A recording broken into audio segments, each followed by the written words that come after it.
Bonsoir Florent Crepsec. Bonsoir Estelle. Que sait-on de cette affaire? Tout d'abord que l'on est dans le comble de l'horreur et du cynisme. Tout le monde a vu au moins une fois ces images du siège de Sarajevo entre 1992 et 1996.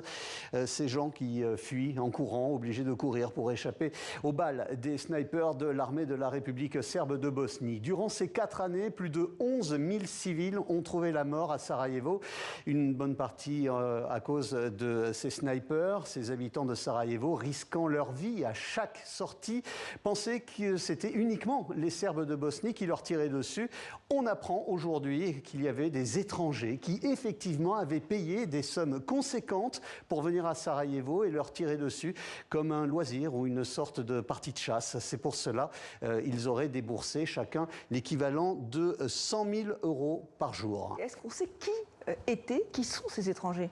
Eh bien, l'enquête réelle ne fait que commencer, mais cette semaine, le quotidien italien Il Giornale affirme que 200 Italiens ont participé à ce jeu macabre. Ce journal évoque également la présence à Sarajevo, à l'époque, de nombreux autres chasseurs étrangers, des Allemands, des Français, des Belges et des Américains. On vient tout juste d'apprendre d'ailleurs qu'une enquête a été ouverte aux États-Unis à l'initiative d'une élue républicaine afin de déterminer si des Américains sont effectivement impliqués dans cette affaire. Cette membre de la Chambre des représentants a tweeté ceci: payer pour tirer sur des civils et pire encore pour tirer sur des enfants est un acte diabolique que notre pays ne peut tolérer ou ne tolérera jamais. Et comment a-t-on appris l'existence de ces safaris? Eh bien, ça s'est fait, Estelle, en 3 étapes, 3 éléments. Tout d'abord, durant le procès de commandant serbe de Bosnie, un témoin a assuré avoir vu à Sarajevo des touristes snipers, ce sont ces mots,